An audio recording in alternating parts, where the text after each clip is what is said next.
दोस्तों, किसी के भी मन की बातें जानने के लिए 3 तरीके होते हैं, लेकिन इन तीनों तरीकों को समझना अति आवश्यक है। यदि आप इन तीनों तरीकों को समझ लेते हैं तो आप किसी के भी मन की बातें बड़ी ही आसानी से जान सकते हैं, समझ सकते हैं। तो चलिए इसे एक बुद्ध कहानी के माध्यम से समझते हैं कि किस तरह से आप दूसरों की मन की बातें जान सकते हैं, समझ सकते हैं। बहुत समय पहले की बात है। एक छोटा सा गांव था। उस गांव में 2 भाई रहा करते थे। बड़ा भाई अंधा था, जिस कारण वो हमेशा घर पर ही बैठा रहता था, और छोटा भाई खेती किया करता था, लेकिन खेतों में अधिक जानवर आने से पूरी फसलें नष्ट हो जाती थीं, जिस कारण छोटा भाई बहुत परेशान हो चुका था। तभी उसे एक तरकीब सूझी। एक दिन उसने सोचा, खेतों में से इन जानवर को भगाने के लिए क्यों ना मैं अपने बड़े भाई की मदद लूं। वैसे भी बड़े भैया अंधे हैं, अगर वह खेत में बैठे रहेंगे और जानवरों की आहट आने पर वो उन्हें जोर से चिल्लाकर भगा सकते हैं, जिससे हमारी फसलें बच सकती हैं। इसलिए उन्हें मैं खेत में बिठा देता हूं। ये सब सोच विचार करने के बाद उसने अपने खेत में ही एक छोटी सी झोपड़ी तैयार की और अपने अंधे भाई को उस खेत में बिठा दिया और उनसे कहा, भैया, यदि कोई जानवर की आहट आपको सुनाई दे तो आप जोर जोर से चिल्लाना। ये सुनकर वो जानवर यहां से भाग जाएंगे और हमारी फसलें नष्ट होने से बच जाएगी। बड़ा भाई अपने छोटे भाई की बात मान लेता है और वो उस दिन से खेत में ही रहना शुरू कर देता है। जब भी किसी जानवर की आहट उसे सुनाई देती तो वो तुरंत जोर जोर से चिल्लाना शुरू कर देता, जिससे वो जानवर उसके खेतों से भाग जाते। ऐसा करते करते कई दिन बीत चुके थे। तभी एक दिन उसके खेत में एक हिरण भागता हुआ आता है और वह खेत के बांध को तोड़कर वहां से भाग गया। लेकिन उसी हिरण का पीछा करते हुए एक राजा भी उस खेत में आ पहुंचा। तभी राजा की नजर उस अंधे भाई पर पड़ती है। राजा उस व्यक्ति से कहता है, देखो, मैं यहां पर एक जानवर का पीछा करते हुए आया हूं। क्या तुमने उस जानवर को यहां पर देखा है? इस पर वो व्यक्ति कहता है, हे राजन, मैं तो अंधा हूं, मैं भला किसी जानवर को कैसे देख सकता हूं। लेकिन मैं आपको इतना जरूर बता सकता हूं कि जो जानवर मेरे खेतों से होकर भागा है वो आपके लायक नहीं है। आप उसके पीछे अपना समय यूं ही व्यस्त कर रहे हैं। राजा उस अंधे व्यक्ति की बात सुनकर बड़ा अचरज में पड़ गया। वो ये सोचने लगा कि आखिर ये तो अंधा है, फिर इसे कैसे पता कि जिस हिरन को मैं तलाश रहा हूं वह हिरन मेरे लायक है ही नहीं। ये अंधा व्यक्ति मुझे कैसे बता सकता है? तभी राजा उस अंधे व्यक्ति से कहता है, कहीं तुम मुझसे झूठ तो नहीं कह रहे? एक तरफ तुम ये कहते हो कि तुम अंधे हो और दूसरी तरफ तुम ये भी कह रहे हो कि जो जानवर यहां से भागा है वो मेरे लायक नहीं है। इस पर वो अंधा व्यक्ति कहता है, हे राजन, जिसे आप एक हिरण समझ रहे हैं, असल में वो एक हिरण नहीं है बल्कि एक हिरणी है, और वो भी गर्भवती है। और जहां तक मुझे ज्ञान है, मैंने कभी किसी राजा को किसी गर्भवती हिरणी का शिकार करते हुए नहीं सुना है, और इसी कारण मैं आपसे ये कह रहा हूं कि वो हिरणी आपके लायक नहीं है। आप उसके पीछे अपना समय व्यर्थ ना करें। यह सुनकर राजा और भी अचरज में पड़ गया। वो ये सोचने लगा कि आखिर ये अंधा आदमी ये कैसे जान सकता है कि वो हिरणी है और गर्भवती है। राजा कुछ देर सोच विचार करने के बाद अपने सेनापति से कहता है, सेनापति जी, मुझे वो जानवर जिंदा चाहिए, क्योंकि मुझे यह पता करना है क्या वह हिरणी है और क्या वह गर्भवती है। क्योंकि यह अंधा आदमी बहुत विश्वास के साथ कह रहा है और मुझे इस बात की पुष्टि करनी है। यदि वह हिरणी हुई और गर्भवती हुई तो वह हमारे शिकार के लायक नहीं है, क्योंकि हम तो एक हिरण का पीछा कर रहे थे। इसलिए जाओ और पता करो कि क्या वो हिरणी है। सेनापति राजा से आज्ञा लेकर आगे की ओर बढ़ चलता है, और कुछ देर बाद जब वह वापस लौट कर आता है तो वह राजा को कहता है, हे राजन, इस अंधे आदमी ने जो भी बातें कही हैं वो बिल्कुल सही हैं। वो एक हिरणी ही है और वह गर्भवती भी है।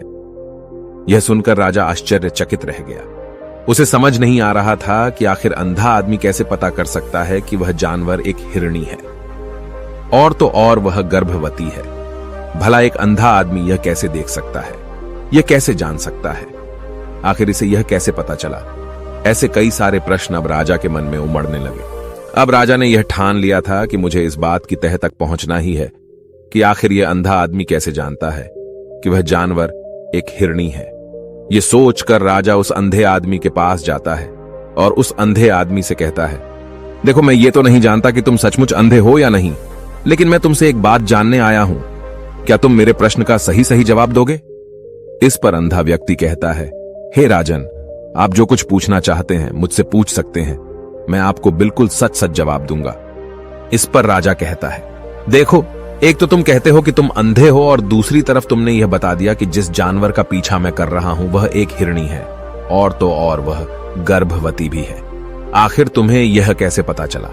तुम्हारे खेत में और भी तो जानवर आते होंगे, और भी तो जानवर यहां से गुजरते होंगे, फिर तुमने यह कैसे अंदाजा लगाया? तभी वह अंधा व्यक्ति राजा से कहता है, हे राजन, आप जिस हिरणी का पीछा कर रहे थे वही हिरणी जब मेरे खेत में आई, उसकी रफ्तार और उसके भागने की आहट से मुझे यह एहसास हो चुका था कि यह एक हिरणी है, और मेरे खेत की जो बांध है वह बहुत छोटी है, उसकी ऊंचाई ज्यादा नहीं है। यदि कोई हिरण होता तो उस बांध को बड़ी आसानी से लांघ जाता, लेकिन वह हिरणी इस बांध को तोड़कर भागी है, और यदि वह इस बांध को छलांग लगाकर पार करने का प्रयास करती तो इससे उसके बच्चे को खतरा होता, और इसी बात से मैंने यह पता लगा लिया कि वह गर्भवती है। इस कारण वह ज्यादा ऊंची छलांग न लगाकर मेरे खेत की बांध को तोड़ते हुए भाग गई। इस पर राजा के मन में एक और प्रश्न उठा। राजा ने कहा, किंतु तुम्हें कैसे पता चला कि वो एक हिरणी ही है? और भी तो कोई जानवर यहां पर आ सकते हैं। इस पर वो अंधा व्यक्ति कहता है, हे राजन, मैं पूरा दिन सुबह शाम यहीं पर बैठा रहता हूं, और मेरी सुनने की शक्ति बहुत तेज है।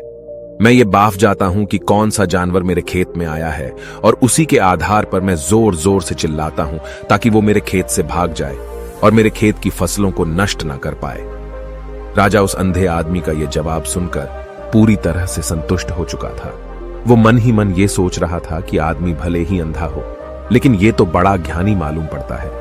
इस आदमी से कुछ ना कुछ तो काम निकलवाना ही चाहिए। ये विचार लिए हुए राजा वहां से वापस अपने महल की ओर लौट जाता है। राजमहल पहुंचते ही राजा उस अंधे व्यक्ति से कहता है, आप तो बड़े ज्ञानी व्यक्ति हैं, आपको किसी भी बात का पता बड़ी आसानी से चल जाता है। आज मैंने आपको यहां पर इसलिए बुलाया है क्योंकि मैं आपसे ये जानना चाहता हूं कि मेरी पत्नी पतिव्रता है या नहीं। इस पर वो अंधा व्यक्ति कहता है, हे राजन, ये कैसा प्रश्न हुआ? इस पर राजा कहता है, मैंने आपसे बिल्कुल उचित प्रश्न किया है, मुझे इस प्रश्न का उत्तर दीजिए। इस पर वो अंधा व्यक्ति कहता है, हे राजन, ये सारी बातें जाने दीजिए। आपकी शादी को इतने साल बीत चुके हैं और अब आप ये बात क्यों जानना चाहते हैं? आपके मन में ऐसे प्रश्न क्यों उठ रहे हैं? इस पर राजा जिद करते हुए कहता है, देखिए, आपको मुझे इस प्रश्न का उत्तर तो देना ही होगा। यदि आप मुझे इस प्रश्न का उत्तर नहीं देंगे तो मैं आपको मृत्युदंड दे दूंगा। राजा के मुख से यह बात सुनकर वो अंधा व्यक्ति कहता है, हे राजन, यदि आप इस प्रश्न का उत्तर चाहते हैं तो उसके लिए आपको मेरा एक काम करना होगा। राजा कहता है, बोलो, मुझे क्या काम करना होगा? इस पर व्यक्ति कहता है, इसके लिए आपकी पत्नी को मेरे साथ कमरे में अकेले छोड़ना होगा। उस अंधे व्यक्ति की यह बात सुनकर राजा पहले तो क्रोधित हो जाता है, लेकिन फिर कुछ सोच विचार करने के बाद वह उस व्यक्ति की बात मान लेता है और अपने सेनापति को आदेश देता है, सेनापति जी, इस व्यक्ति को और मेरी पत्नी को एक कमरे में कुछ देर के लिए अकेला छोड़ दे। सेनापति बिल्कुल वैसा ही करता है। अब राजा की पत्नी और अंधा आदमी एक कमरे में बंद हो चुके होते हैं। तभी वो अंधा आदमी राजा की पत्नी से कहता है, मुझे आपको छूना है। इस बात पर रानी अत्यधिक क्रोधित हो जाती है और उस अंधे आदमी को वो पकड़ पकड़ कर पीटने लगती है, कभी हाथों से तो कभी लातों से तो कभी पटक पटक कर। इस तरह से उन्होंने उस अंधे आदमी की खूब पिटाई की। उसके बाद किसी तरह से वह अंधा आदमी अपनी जान बचाकर वहां से भाग निकलता है और वह राजा के पास पहुंचता है और वह राजा से कहता है, हे राजन, आपकी पत्नी पतिव्रता नहीं है।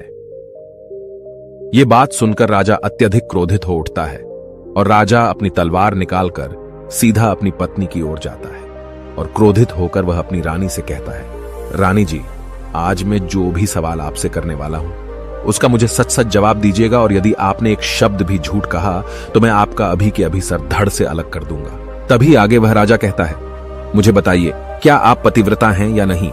इस पर रानी कहती है, हे राजन, आप भले ही मुझे जान से मरवा दीजिए, लेकिन मैं पतिव्रता नहीं हूं। राजा यह बात सुनकर बहुत खुश हुआ, क्योंकि उस अंधे आदमी ने जो भी कहा था वह बिल्कुल सच था। यह बात सुनकर तुरंत ही राजा उस आदमी के पास पहुंचता है और आकर उस अंधे आदमी से कहता है, तुम्हें कैसे पता चला कि मेरी पत्नी पतिव्रता नहीं है? इस पर वह अंधा आदमी कहता है, हे राजन, बड़ी सीधी सी बात है। मैंने तो आपकी पत्नी से बस इतना ही कहा था कि मुझे आपको छूना है, और इस बात पर वह इतना क्रोधित हो उठी कि उन्होंने गुस्से में आकर मुझे लात घूंसों से पीटना शुरू कर दिया। और भला कोई औरत किसी और मर्द को कैसे छू सकती है, लेकिन उन्होंने न आव देखा न ताव, बस लात घूंसे मुझ पर बरसाने शुरू कर दिए। वह भी तो एक छूना ही हुआ, और एक पतिव्रता नारी कभी भी पराये मर्द को नहीं छूती। जब मैंने उसे छूने के लिए कहा था तो वह उस वक्त मुझे मना कर सकती थी, लेकिन उन्होंने तो मुझे पीटना शुरू कर दिया और देखते ही देखते उन्होंने मेरे पूरे शरीर को छू लिया। अब आप ही बताइए, ऐसी स्त्री भला पतिव्रता कैसे हो सकती है? इस पर राजा कहता है, तुम तो बड़े ज्ञानी मालूम पड़ते हो। अच्छा ठीक है, चलो तुम मेरे एक प्रश्न का और जवाब दो। यदि तुमने मुझे इस प्रश्न का सही सही जवाब दे दिया तो मैं तुम्हें यहां से जाने दूंगा। आगे राजा उस अंधे आदमी से कहता है कि तुम मुझे यह बताओ, क्या मैं सच में अपने पिताजी का ही बेटा हूं या फिर किसी और का? इस पर वह अंधा भी कहता है, हे राजन, इस बात से आपका क्या लेना देना? आप किसी की भी औलाद हो, आखिर आप हैं तो इस राज्य के राजा, इसलिए इस प्रश्न को जाने दीजिए।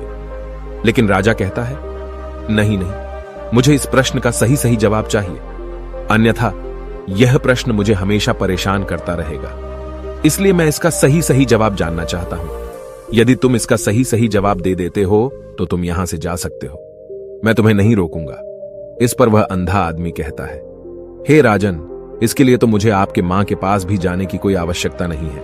मैं आपको अभी अभी यह बता सकता हूं कि आप किसकी औलाद हैं, लेकिन उससे पहले मैं चाहता हूं कि आप मुझसे एक वादा करें कि आप मुझ पर क्रोध नहीं करेंगे। राजन ने कहा, मैं तुमसे वादा करता हूं, मैं तुम पर क्रोध नहीं करूंगा।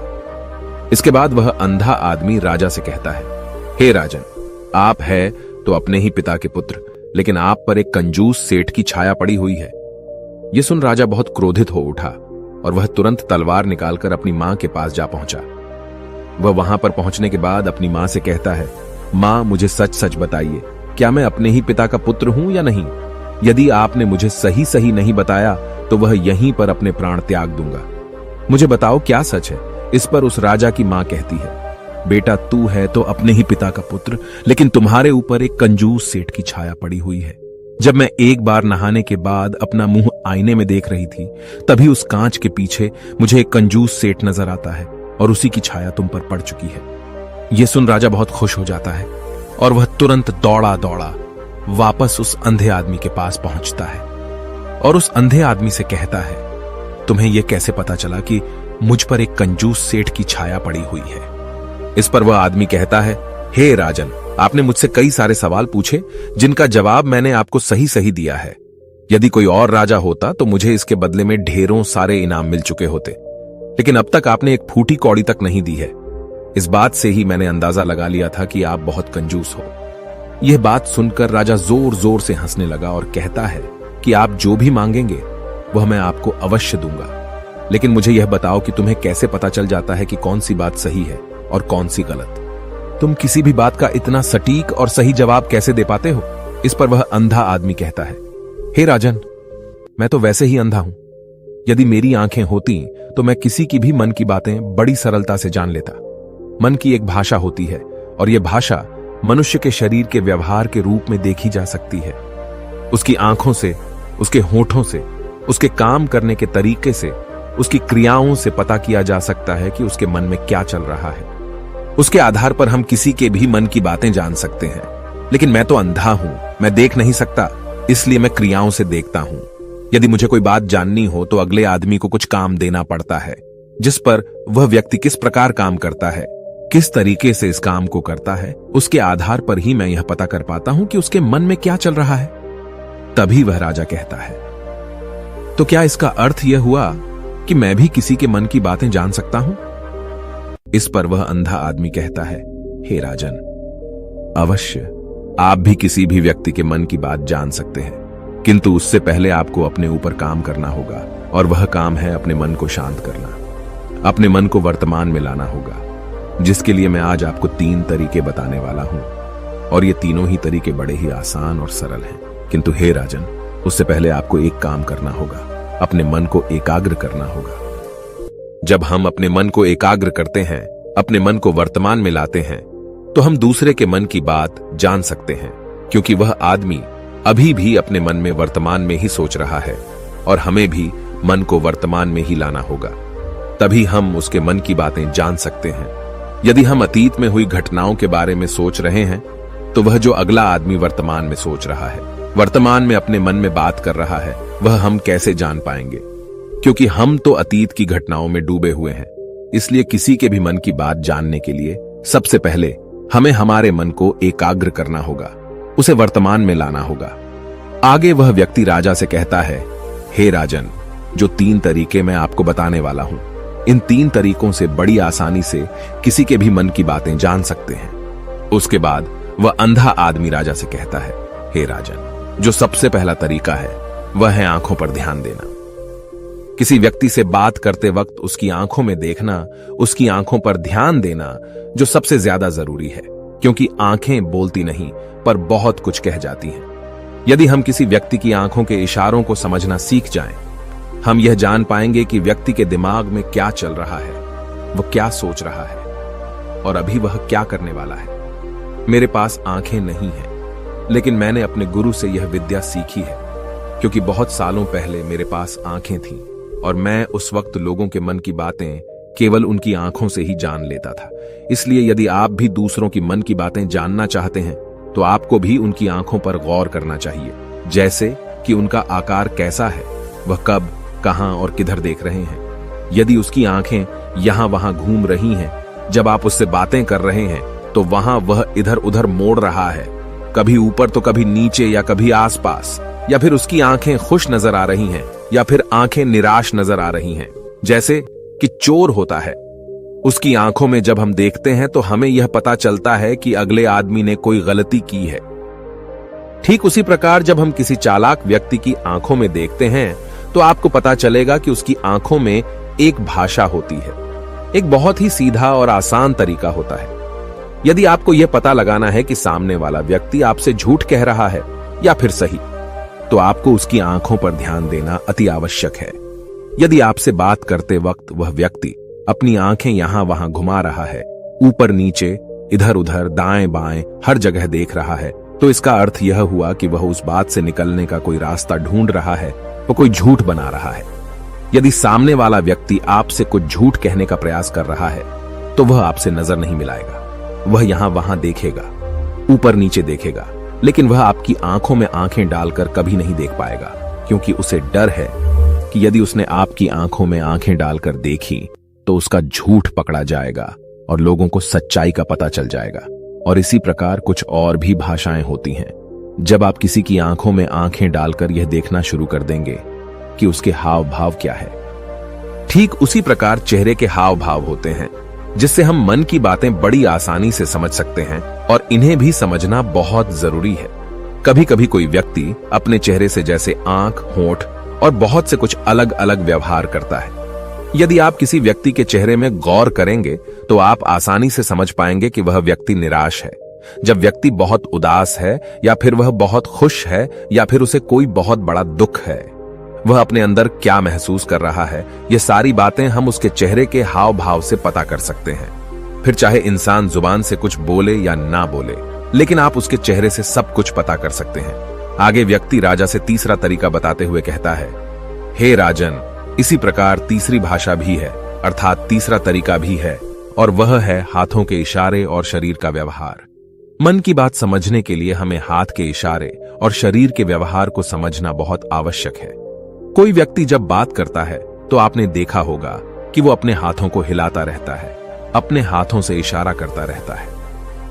बातों के साथ साथ अपना शरीर का जो व्यवहार है, अर्थात बॉडी लैंग्वेज, उसका भी पूरा उपयोग करता है, जिससे हमें यह पता चल पाता है कि वह व्यक्ति हमारी बातों पर कितना ध्यान दे रहा है और उसके मन में क्या चल रहा है।